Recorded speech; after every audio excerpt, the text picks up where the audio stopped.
Hi, my name's Jeremy. I'm here in the Guildhall Museum with loads of objects and no visitors. So we thought we would make some videos to reach out to you at the moment while you can't come and see us, to keep you in touch with the museum until the time that you can come and see us again. Now anybody can watch these videos, they're for everybody, but they're especially for you if you're of the age where normally you'd be going to school, and they're especially for you if you would be going to school in Medway, because this place is all about Medway and its history. Now this particular video is all about the Romans, and we've got some rules here. I'm trying to tell you 3 things that I think are important about the Romans in Medway, and I'm allowed to use 3 objects to tell you about those 3 things. And if we can get it done inside 10 minutes, then I'm allowed to add an extra object, which I just really like. So, what's the first thing about the Romans? The first thing I want to tell you about when the Romans came here is they built towns. Well, they built a town right here where I am at the moment. Now, there were lots of people living in our part of the world before the Romans came. But Roman towns were kind of a new thing. In the Roman towns, you had people with new kinds of jobs. You had shops. You had people spending money. And you had special kinds of rules to control the way people behaved. And that's where this comes in. In 1976, they were extending and making bigger the road behind me here. And when they did that, they took the chance to have an excavation near the edge of the Roman town that used to be here 2,000 years ago.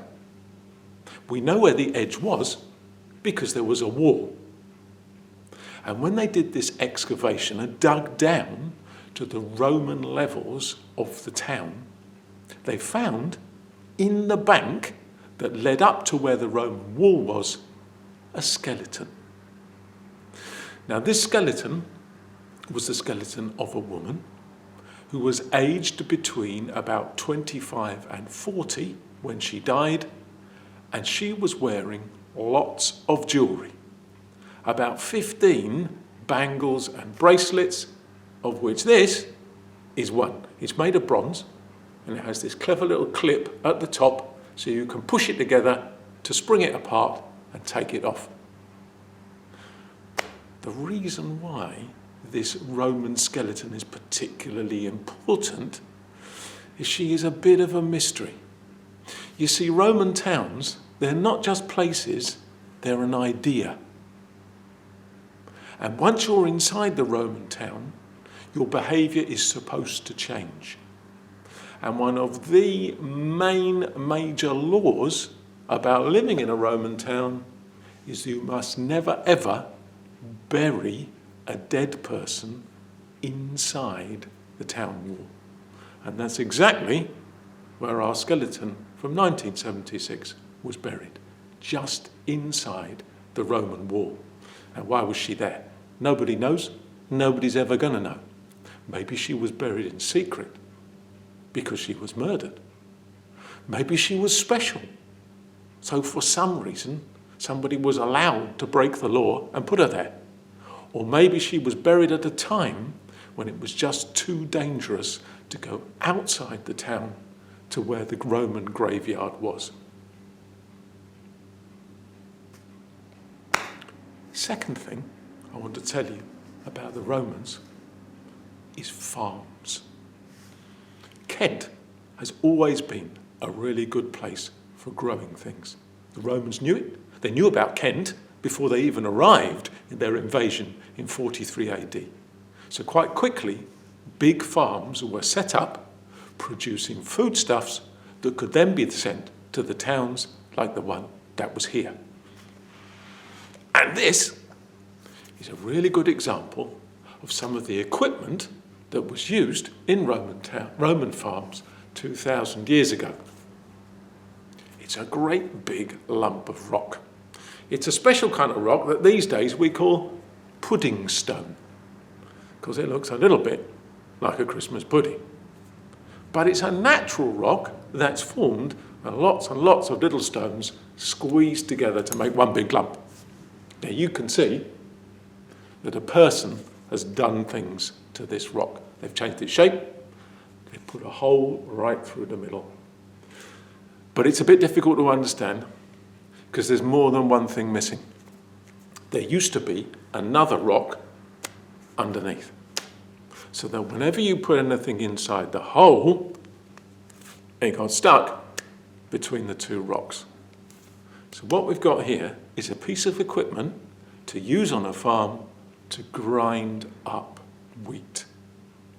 So here in Kent, there were big farms growing lots of wheat, which was then processed, changed to turn it into flour with things like this, and then the flour could be sent to the towns to be sold for people to make bread. So we've got towns, we've got big farms.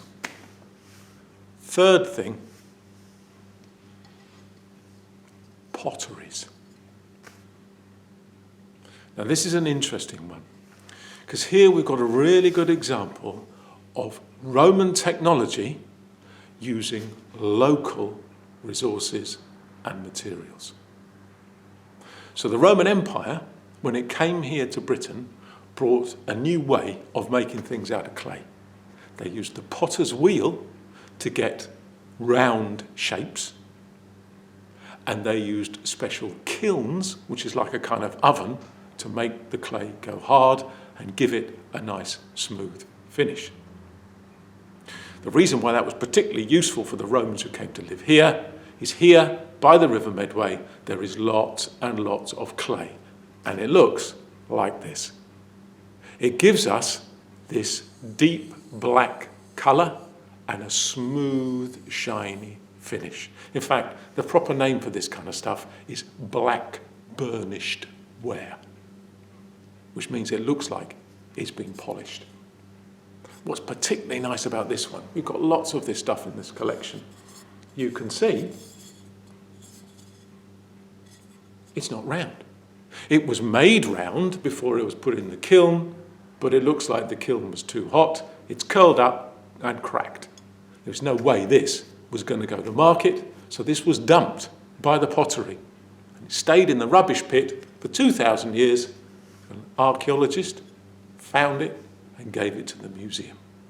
So we've got brilliant evidence of Roman technology using local resources and making things here 2,000 years ago. I'm just about inside 10 minutes. So one last thing that I really, really like. This guy. Now there's a bit of a story behind this one. When I first joined the museum, we used to call this a statue of Jupiter. He's made of bronze. It looks like he's holding something, and we used to say it was Jupiter holding a bolt of lightning. So, like the guy in charge of all the gods. And actually, it's more interesting than that. Because we were told by a Roman expert that what we've probably got here is much, much rarer. It's not a big god like Jupiter or Mars. It's a kind of friendly local god. It's a household god, which the Romans called a lar, a private one, just for one particular family. So when we look at this, it takes us right into the private environment of a Roman home. And we can imagine people getting up in the morning, saying hello to their Roman god, their special Roman god, maybe leaving him a bit of breakfast and asking him to help them with all the things that they've got to do during the day. So that's the Romans. Do let us know if you've enjoyed these videos and you find them useful, and I will see you again soon.